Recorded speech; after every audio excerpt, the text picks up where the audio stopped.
성도 여러분 평안하십니까? 오늘은 4월 29일 금요일입니다. 오늘도 주님의 말씀과 함께 기쁨, 감사, 은혜 풍성한 하루 되시기를 바랍니다. 오늘 우리에게 주시는 하나님의 말씀은 말라기 3장 14절입니다.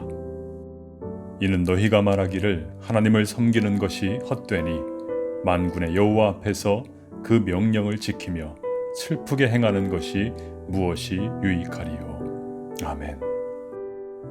오늘 본문에 이스라엘이 쏟아내고 있는 이 말들을 들어보십시오. 하나님의 백성 이스라엘이 하나님의 은혜와 인도하심으로 여기까지 온 그 이스라엘이 이렇게 말을 합니다. 하나님을 섬기는 것이 헛되니 만군의 여호와 앞에서 그 명령을 지키며 슬프게 행하는 것이 무엇이 유익하리요. 여러분은 어떤 생각이 드십니까? 저는 굉장히 충격적으로 들려왔습니다. 다른 백성도 아니고 어떻게 이스라엘이 이런 말을 할 수가 있을까요?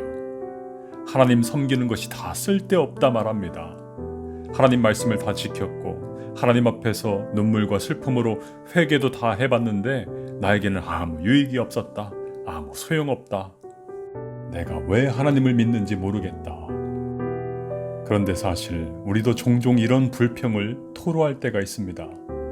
고3 수험생 아들을 둔 한 성도님은 1년을 하루 한 끼 금식을 하며 기도를 합니다. 그런데 아들이 시험을 망쳐버린 거지요. 기도해도 소용없네. 아들 성적표를 들고 그 성도님이 내뱉었던 말이었습니다. 계엄 예배를 성대하게 드리고 시작한 사업이 잘 풀리지 않자 한 성도님은 예배도 소용없구나 자주 섞인 푸념을 읊조렸습니다. 오래도록 정말 성실하게 교회 봉사를 해온 한 성도님은 늦도록 취업을 하지 못하는 아들을 바라보면서 어느 날 이렇게 하나님께 원망을 쏟아냈다지요.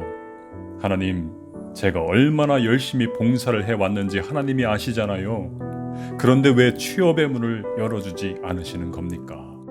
이분들에게 하나님은 수험생 성적 하나 올리지 못하는 하나님, 사랑하는 성도가 개업한 사업처 하나 대박나게 못하시는 하나님, 취업 하나 시켜주지 못하는 무능한 하나님이었습니다. 그래서 하나님께 실망했다고 그들은 토로합니다. 여러분, 정말 하나님은 무능한 하나님이십니까? 기도는 소용이 없는 것일까요? 믿음도 소용이 없는 것일까요? 그분들의 마음속에 무엇이 주인으로 자리 잡고 있는지 살펴보아야 합니다. 왜 믿음을 가지고 있습니까?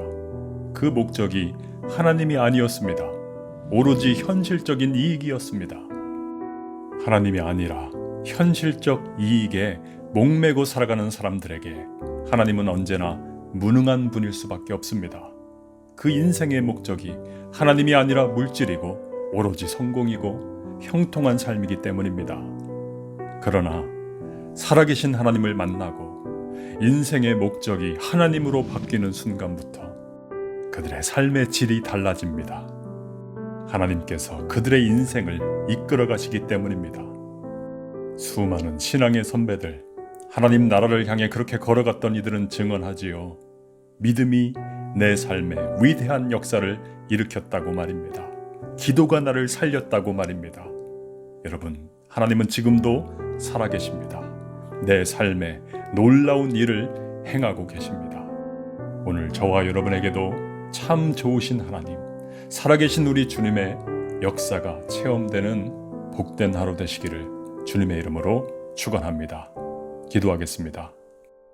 하나님, 여전히 나와 함께 계신데도 주님을 잊고 살아온 많은 순간이 있음을 바라보며 회개합니다. 나를 사랑하사 나를 위해 십자가 지신 예수 그리스도, 그 은혜를 마음에 간직케 하여 주시옵소서. 지금도 나와 함께 하시는 주님을 바라보며 오늘도 성도로 힘있게 믿음으로 승리하며 살아나가는 복된 주의 백성들 될 수 있도록 인도하여 주옵소서. 예수님의 이름으로 기도하옵나이다. 아멘.